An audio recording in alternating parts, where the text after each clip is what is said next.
I also worry about the technician's hesitation to really thoroughly clean those instruments if in the back of their mind they're thinking that this set is significantly more dangerous than the other 20 sets I did today.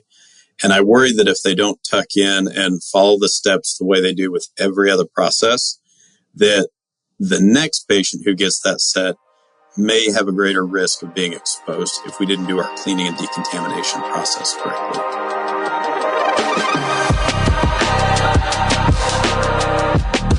Rising above the buzz of ultrasonic cleaners and the clanking of stainless steel are the ideas and voices that are changing an industry. You're listening to the Beyond Clean podcast, the central nexus for the people, processes, and products that are improving our sterile processing world. Each week, we speak with frontline technicians, CEOs, engineers, and entrepreneurs with a common goal: to help you fight dirty, every instrument, every time. Whether you're tuning in for education or inspiration, we're glad you did. Now turn on those washers and turn up the volume. It's time to go beyond clean.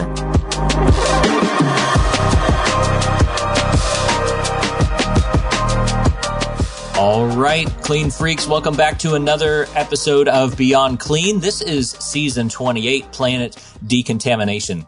This season, we have covered all kinds of topics, all the way from the basic, from sink setups and manual cleaning, through the complex, like IFU compliance and endoscope drying. But on today's episode, we need to take a look at when all of it goes wrong. We've looked at the good and the bad, but we need to take a look at the ugly as well. This week, Hank and I in studio are going to be taking a look at bloodborne exposures, bloodborne pathogen exposures, and sharps injuries. Certainly a topic that all of us, if we've worked in sterile processing long enough, are familiar with. Maybe if it hasn't happened to you, I would bet all of it that you at least know someone that it has happened to. And so what do those procedures really look like after a bloodborne pathogen exposure or a sharps injury? What are the real risks to those employees? So to answer those questions, we're bringing in an infection preventionist with some experience on this issue, but also in device reprocessing himself. And it's actually a longtime friend of the show, the host over at Transmission Control, Garrett. So you need to stay tuned into this episode as we're bringing someone who has real practical advice for you about how to keep your employees safe and the data behind what the risks really are when the worst happens in decontamination. With that teaser, we will be right back after this short break.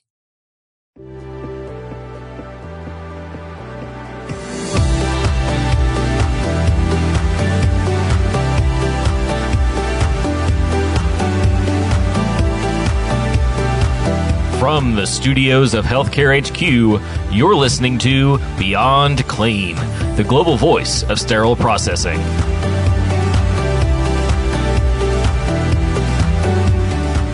All right, and joining us now in studio is Garrett Hollembeak, the infection preventionist and editor-in-chief over at Transmission Control, our sister brand, and co-host of that podcast. Garrett, this is not a new hat for you in the podcast studio all the time, but welcome to the Beyond Clean show. Good to have you back over here. Yeah, thank you guys for asking me. It's always fun to be on the guest side of things because it's both less stressful and more stressful at the same time. So it's a fun experience. All right. We'll try to keep you in the hot seat today then. We are going, as you know, through a season on decontamination. And one of the things when I first heard about working in sterile processing, I had been working in a Cracker Barrel at the time, heard about this sterile processing opportunity. Sounded a lot like the steamy dish room in the back of the Cracker Barrel, which sounded kind of miserable, but I was willing to give it a shot. And as I was asking in that interview process about this job, the first kind of concern or moment of horror and dread hearing what I was going to be doing was like, what what kind of risk, sharp things might I be getting poked with in decontam? So all that Cracker Barrel long story to say, what I want to accomplish with you today, Garrett, on this episode is walking through what the risks are in decontamination from an infection preventionist standpoint, because as leaders, as technicians in decontam, sometimes the worst does happen, and would love to hear your perspective on that. Before we dive into kind of those details, could you give us maybe a little thumbnail of your work and how you've interfaced between infection prevention and sterile processing? Have you had to deal with this issue personally? Yeah, so absolutely. So both in my current roles as an infection preventionist, my kind of subspecialty is on medical device reprocessing. So high level disinfection, sterile processing, trophons, you name it. We do the whole 9 yards. And that's kind of a unique spot to be in because not every system has an infection preventionist dedicated to central sterile processing. It's becoming more common, which I'm really happy to see, as you see more people kind of cross over between SPD and IP. But it was a neat fit for me because my previous role was as a department manager of sterile processing, and, moved from being a frontline tech on third shift and got to do the instrument coordinator role and then into a manager position. And I remember as a frontline tech, everything's sharp. Everything seems dangerous. Everything's bloody. And so you're reaching your hands into this sink and you're just kind of nervous about what you can see, what you can't see. And then as an infection preventionist, I get more nervous about the dangerous pathogens and to some degree less nervous about, the innocuous ones that are just everywhere. But those really, especially the viruses, so hepatitis B, hepatitis C, and HIV are the three ones that as infection preventionists, we're really concerned about when it comes to sharps exposure.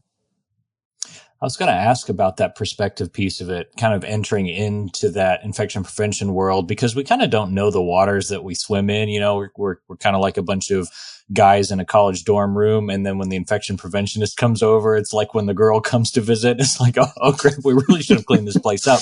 In decontamination, you're in there every day. So it can lull you into a sense of safety just because nothing has happened, or even worse yet, you see the guys from facilities or maybe the sterilizer repairman come in there and they're not even putting gloves on as they're touching things.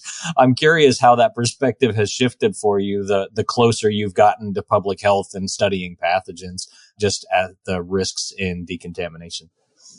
Yeah, it definitely makes you more aware of the surfaces, including the floors. We all know hospital floors are dirty, but a decontam floor, even if it's getting cleaned appropriately, which has not always been my experience and probably is not any SPD tech's experience, that EVS is right there on the money every single time cleaning the floors. But your work surfaces, your drains especially, when you think about how many patients come in to the hospital and you get to see on the dashboard, kind of the nasty germs that we're working to keep other patients safe from. And a lot of those patients get surgery and all of those germs end up in your decontam sink. That question of the germs in the decontam sink, I've had a conversation or two with an employee health nurse in the past about how risky is it to be poked by something sharp that is down in that decontam sink, and having to explain that those enzymatic detergents that we're using are not microbicidal. They don't kill viruses and pathogens. And so maybe we can start there. Let's pose the hypothetical that the worst has happened, that somebody's had a strike through of their glove and it's drawn blood, whether it was a towel clip or somebody left a suture needle in a tray, and their hands are down there in that sink that's already cleaned maybe 3 other trays from that procedure. What kind of risk are we really looking at in terms of exposure to pathogens for that employee? Yeah, it's a great question, and thankfully it's low, but it's not low enough. So, like I said, the 3 germs that we're pretty worried about are HBV, hepatitis B, HCV, hepatitis C, and then HIV. And so, just going through some super boring stats, your risk of conversion after a percutaneous injury for hepatitis B is about 1 to 3%. And when you go start working in a hospital, they're going to check your hepatitis B vaccination status, because you need a couple of doses of that to protect you fully. And a lot of people get the first couple doses growing up, going to school, but then that last dose that you may need to get when you go work in healthcare is going to cement that protection. And even then, there's still the risk. Now, in very real world terms, they did a big study between 2015 and 2018, and in about 150 bloodborne pathogen exposure cases, they found no infections post-exposure. So that's a small-ish sample size, especially because a lot of those are coming from nursing units where somebody, got an accidental stick during an injection. They're coming from the OR. But I'm always curious to see, have we done a really good, robust study on, one, how many sharps exposures happen in SPD, and two, what the conversion rate is of somebody getting sick from something they picked up in the department. So, Garrett, you may have known these kind of people. I used to work with people in my SPD who would not go to employee health because of the rigmarole that would happen once you got stuck and all the paperwork and everything else. They would put a piece of sterilizer tape on the wound and then keep on trucking. I'm assuming that, you're giving us data that's kind of backing up, hey, maybe Johnny wasn't as crazy as I thought. Because if the data is saying the transmission risk is almost non-existent, 1 to 3% is not a small percentage, by the way. I'm not liking my odds if it's 3%, okay? Still way too high. But, then again, it's are we actually seeing this happen? And if we're not seeing it happen, are we being afraid of something that's actually not as scary as it may look or sound on paper? Talk to that Johnny person out there that never goes to employee health. What should they be doing? Yeah, that's a good point. I wonder with this, is the risk low or is the reporting low? Yeah. And, we don't know. We don't know all the time. And it's, Bobby, to your experience working in a restaurant, you see people do all sorts of crazy things in a restaurant, and they get don't get lemons with the and they water. just yeah Those exactly. lemons are gross. That's good to know. That's another IP takeaway. But I think some of it has to do with our attitude about it. So the reason that we have a 1 to 3% conversion rate is because we have measures available, PPE. We have a majority of the population in the U.S. is vaccinated at an early age for some of these pathogens. Now, HCV, hepatitis C, and HIV, there's no vaccine out there that you're going to get that's going to lower that risk for you. But then we think about, to Johnny, what if all those kind of protective measures were taken away? If we're cavalier about PPE and we say, no, I don't need to change my gloves, or no, I don't even need to wear gloves when I'm, troubleshooting my machine or starting my first day testing. If all of those protections go away, that increase would be tracked as well. So we would go from a 1 to 3% exposure to, maybe we're getting sick at a lot higher rate when those protective measures are not adhered to consistently. So let me ask you another really practical. Anybody who's listening to this show who's ever worked at an SPD for any amount of time has gone through this experience. You walk into decon, maybe you get off your break, and there's a case card sitting there with a piece of tape on it, or a piece of paper with big black letters or red letters, and it says one of those little 3-letter words you're spouting off there, right? Well, if you've been certified, if you've been oriented correctly, the idea of standard precautions. You can sing the song, you can define the term, but then you see that cart with the red letters. And if you're human, I think your blood pressure goes up a little bit. And there's potentially a change in behavior in that cart than every other cart that you may have processed the majority of your shift. Talk to us about, maybe at the very beginning, why is that such a common occurrence that the OR themselves are documenting this on the card as they're sending it down to decontam? And then secondarily, is this a practice that we want to support. To go back to what you said, if these bugs are in fact scarier and more contagious in all the ways that are bad, isn't it a good thing to let your brothers and sisters know in decontam that, hey, like, I know you're always paying attention, but like, seriously, really pay attention to this one. What are your thoughts on this? Yeah, I think there's two, I'm sure, strongly felt sides to this, and I'll share my personal take on it. If we always relied on the OR to let us know we're at a heightened risk, then we get this kind of lax behavior and we don't follow standard precautions the way they should be. Now, even as we're talking about this, if we follow the manufacturer's instructions for use, if we follow best practice recommendations from Amy, it doesn't matter whether that case cart came down with something really, really contagious like norovirus, or something that is persistent on surfaces like C. diff, or if it's something with a lower conversion risk like the viruses we've been talking about. Either way, our standard precautions have to be the same.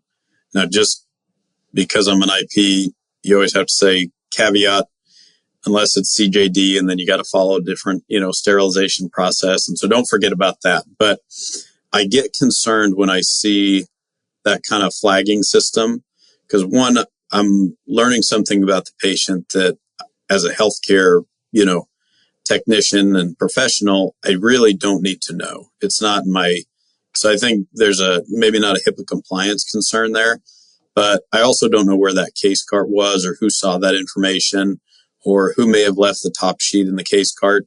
So I really prefer not to know that.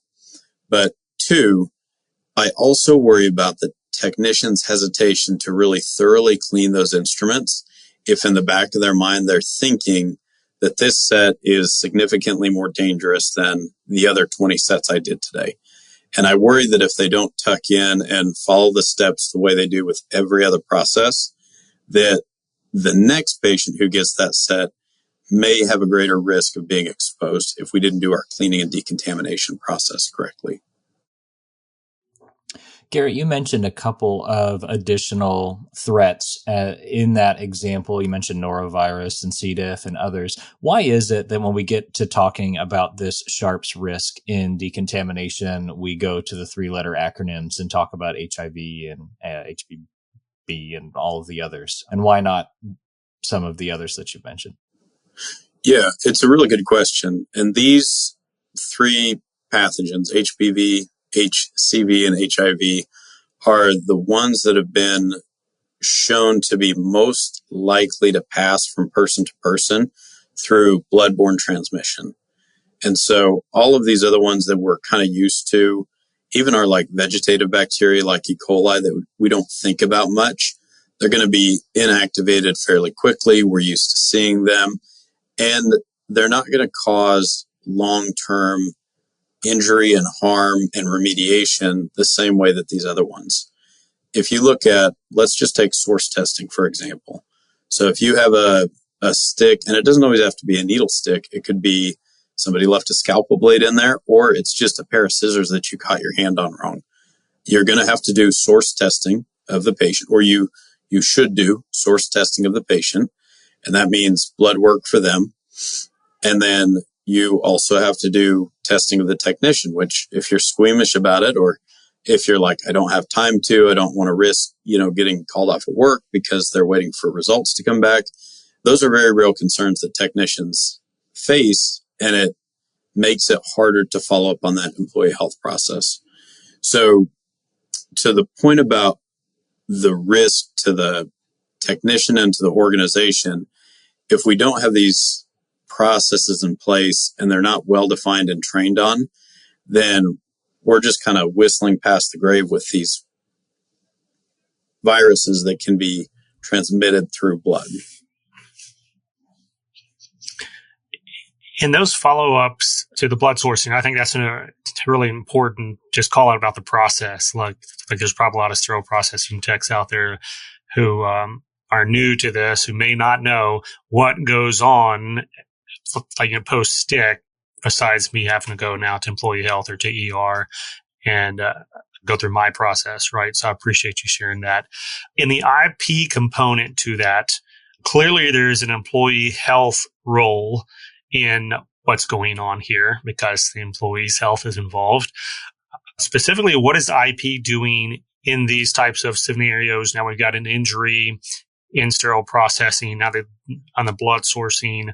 What does this and how does this impact how you would support our departments, either in that specific moment or, based on the reasons all this happened and whatnot, how you maybe deploy from there?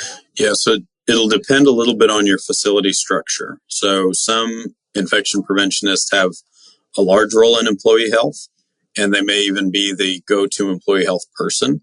And in others, you may have kind of a tangential, maybe you're involved when there's an outbreak or when you're doing contact tracing.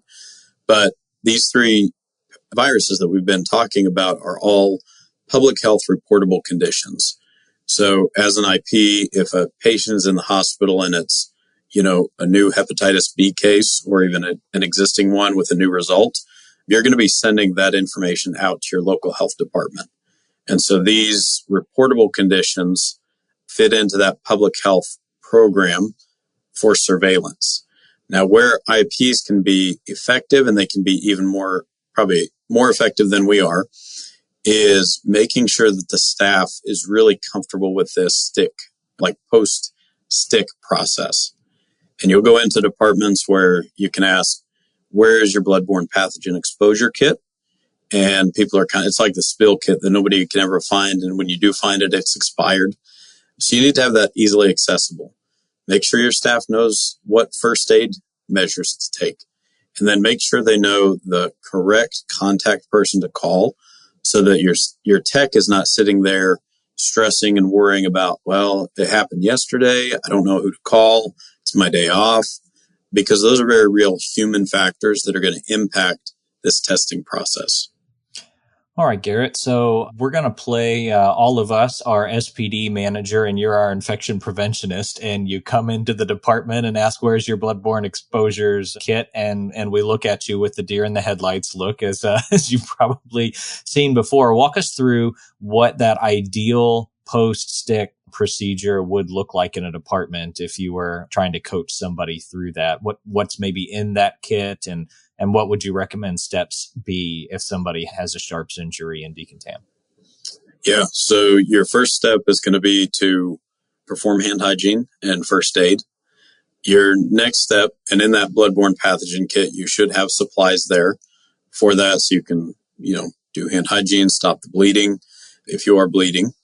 And then you're going to want a contact sheet to say, first, I notify my immediate supervisor or manager. And then if your hospital's process is to go to the ED, you need to know who to call. And there may be forms that you take over with you, or the ED may have them there. But if it's your facility's process to have the forms there in a binder, those instructions need to be clearly laid out. Because no matter who you are, if you get injured at work, you may panic or you may just kind of not know what the next steps are. So even signage and posters in the department to say, this is what happened, this is what you do next, this is who you're going to call, and this is what next steps are going to look like. So you're going to go there, they're going to draw your blood. Generally speaking, no news is good news. If you are required to have some additional tests completed, it should walk through those instructions.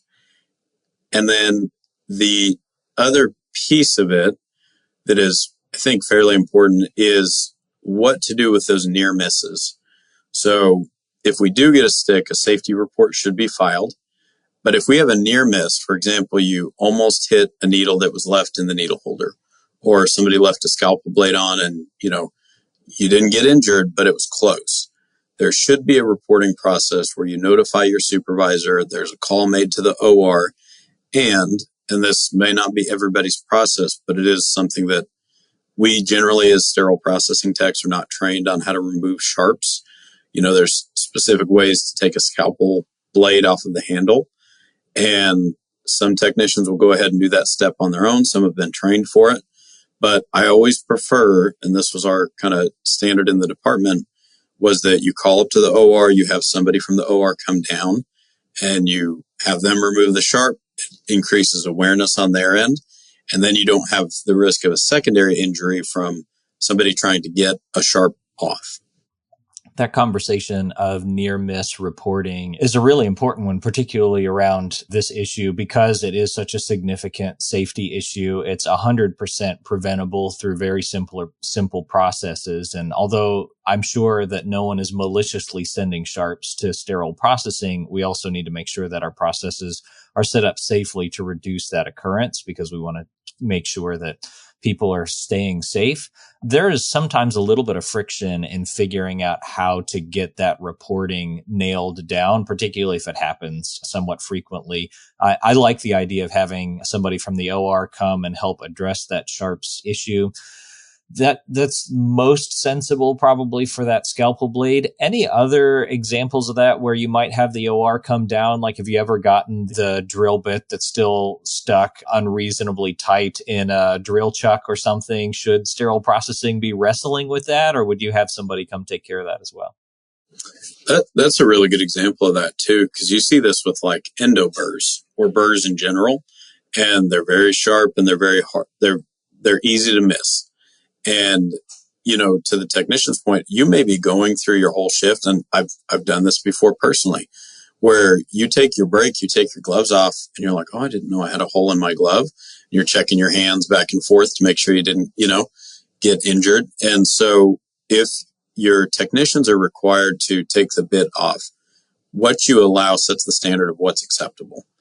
And if the OR is routinely or even semi-frequently leaving components that should be removed at point of use, it's an indicator of other point of use issues. So, and this can even be little things like if they're leaving filters, indicators, a bunch of trash in the tray, if they're not removing disposable items that, then get sent down to decontam, or if point of use treatment doesn't happen where you're getting stuff that's dried and coagulated. All of those things are going to make, one, sharps harder to see, but two, they're an indicator that there's maybe a broken process in the OR. I agree. And that case card audit piece of this is a really important conversation. We honestly could have spent the whole talk on that. In our last conference that we did at Beyond Clean, there was an interview that I did with Mike Matthews on different ways that facilities have gone about auditing decontam case carts to try to get out in front of some of those things. And you're right, when you clean up those processes around point of use treatment and get that flow of communication happening between you and your OR about how case carts should come down, it makes it a lot easier to manage the sharps issues when they arise. We are running a little bit short on time here, Garrett, and we've covered a lot of ground. We've talked about sharps, what IP has to do with injuries, what the real risks are, and in some ways, I feel both better about this topic, knowing that the risk of transmission is fairly low, and also worse about this topic, knowing that it is still a number and a reality. And so I want to make sure before we wrap the conversation to assume the worst of the worst here. So somebody has an exposure, and then through that patient source tracking, we find out that that patient did test positive for one of these highly transmissible diseases and bloodborne pathogens. What do the next steps generally look like for that employee besides just testing and waiting and, nervously sitting on hands? Yeah, so there's a couple of really reliable measures that can be put into place. If it's something like hepatitis B, they can actually give you a dose of Hep B immunoglobulin, which is going to help. It's kind of like a booster to your immune system that's kind of pre-trained antibodies that are going to attack that source and potentially mitigate the risk of becoming infected. For things like HIV, there's prophylactic medication that you can take. Within 48 hours of exposure, it's exceptionally effective at reducing your risk of infection. And to the source patient, and this is something that, it's maybe easy to overlook, but if we don't know and we don't have that full 360 tracking and we know what patient this tray went to and then, which patient this tray was used on when it comes back down, that source tracing may not happen at all. And if it does happen, it's going to be very hard to pin down, you'll have to look at timestamps and, when it came down. And all of that is much easier if you have that full traceability of, patient to the tray to the patient, and back and forth. Yeah, that's a great call out, and a reality that a lot of departments deal with. Even our department, we had a tracking system in place, but to your point, some of our customers, like our hand center, did big batches of trays, and they were all the same type of procedure, and they would all come down at the same time. And so even though we had kind of case cart tracking for that one area anyway, we didn't have a way of knowing outside of, 6 or 7 patients. And that's your facility's decision if they want to go do source testing on 7 different source patients to try to rule out anything. But that does create some cloudiness in kind of the way forward. So definitely a lot of considerations to be made there. Garrett, as we're thinking about this topic, do you have any closing words, not just for our sterile processing managers and setting up a good process to make sure that we're keeping our employees safe, auditing case cards, have very clear processes for follow-up? Do you have any closing words for the infection preventionists who might be listening in over here at Beyond Clean about how they can partner with their sterile processing departments to keep their SPD folks safer? Yeah, absolutely. If you always look back, in hindsight's 2020, and you think, how would I have functioned differently as a technician if I knew, what I know as an infection preventionist? And some of that's because you get to see the patient picture a little bit more, and you get to know what's going on in your facility. And some of that's through these reportable conditions. But it's definitely an opportunity for IPs to go down and provide education to say, hey, this is what we mean by bloodborne pathogen exposure. Nobody likes an acronym that nobody explains. And so when they go in and they say, where's your, BBPE, kit, you're like, well, I don't know what that is. And, but it's on IPs to provide education and then to make sure that you're familiar enough with your decontamination area that if you hear about something happening or a sharps happening, it shouldn't be a surprise based on how robust your protective practices are in your site. That's well said. Let's keep the surprises to a minimum. Be proactive and not reactive. I feel like that's an adage that just keeps showing up over and over again on the show. Something to that. Garrett, really excellent interview. Thanks for bringing some insights, teaching me some of those acronyms that you spouted off through the episode today. I think it's going to be really beneficial for our audience. I know it was for me, kind of thinking through decontamination and really getting our minds around the risk. And, in many cases, what's the worst that can happen? We obviously didn't cover everything that there is to cover on this topic. If anybody were to have further questions that they'd want to run by an experienced IP with an emphasis in device reprocessing, what would be the best way for somebody to get in touch with you? Yeah, absolutely. Feel free to reach out on LinkedIn. And then on transmission control, we put up educational content just about every day, especially on issues like this that affect the patient, they affect the staff member.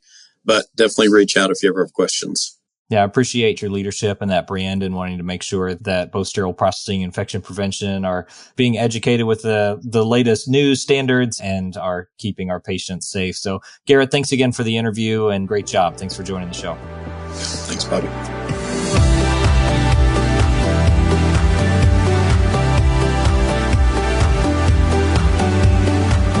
And that was Garrett Hollembeak, infection preventionist and editor-in-chief over at Transmission Control, really breaking down the data for us on what the real risks are associated with bloodborne pathogen exposures and sharps injuries in decontamination. I thought it was a very helpful framing of that conversation.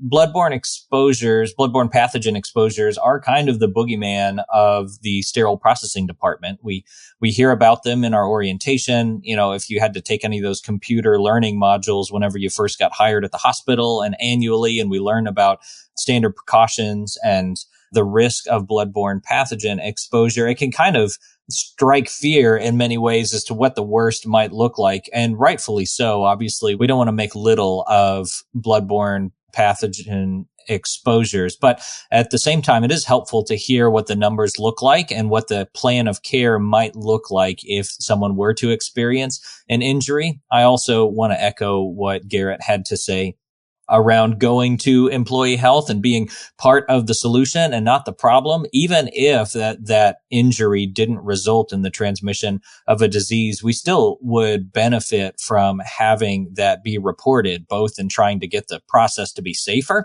for the next person who's going to have a sharp scent down in their tray, but also from a reporting perspective about the transmission data. So really important. One thing that we didn't get the opportunity to talk through is what we can be doing at the sinks in the manual cleaning process to try to prevent injury. Obviously, the best case scenario is let's work with our operating room and have our case cart procedures such that they're coming down with proper point of use treatment, the disposables have been removed from the tray, and that any sharps of any kind have been removed from the tray. But even as Garrett said in the interview, that doesn't remove all risk. We still have sharp things like reusable cannulas or towel clips or even scissors that can puncture a glove or draw blood, particularly if it's a scissor with a sharp point, like an iris scissor or something like that. And so we need to be thoughtful and not just, ravenous at the sink. And sometimes with the time pressures that can build up back there in decontamination, that can be the case. So let's be thoughtful in our departments about establishing what's our procedure going to be to move methodically through these trays such that we're not introducing unnecessary risk to our employees and that we provide them the time to follow those procedures. If your procedure is a plastic dowel rod that you're going to sort through a tray with, but you've got one person in there covering 80 ortho cases for the day, your team's going to roll your eyes at you and laugh, and that dowel rod's never coming out of the drawer. So let's be thoughtful about designing processes at the sink that can help employees be safe. Let's have the detergents that we pick out for in our sink not be so pigmented that you can't see the instruments at the bottom of the sink when you've got the appropriate dilution. There are some things that we can do to try to help people be able to see what it is that they're sticking their hands into. But that's another podcast for another day. That's going to do it for today's episode of Planet Decontamination at Beyond Clean. So on behalf of Hank, myself, and the rest of the team here at Beyond Clean, keep fighting dirty. Thank you for listening to this week's episode of Beyond Clean. As a reminder, you can help support us by subscribing to Beyond Clean on your favorite podcast app or by downloading the smartphone app on iPhone or Android. Simply search for Beyond Clean in the App Store or Google Play. The best thing about downloading the smartphone app is that you can access bonus content for certain episodes and view episodes in certain categories, like articles on the go and vendor spotlights. Are you following us on LinkedIn or Facebook yet? If you are and you love an episode or post, then let your social network know about it. Like, comment, or share our posts along with your thoughts and keep the conversation going. If you have any topics or guests that you would like to recommend for a future episode, just send us an email to info@beyondclean.net. We look forward to hearing from you.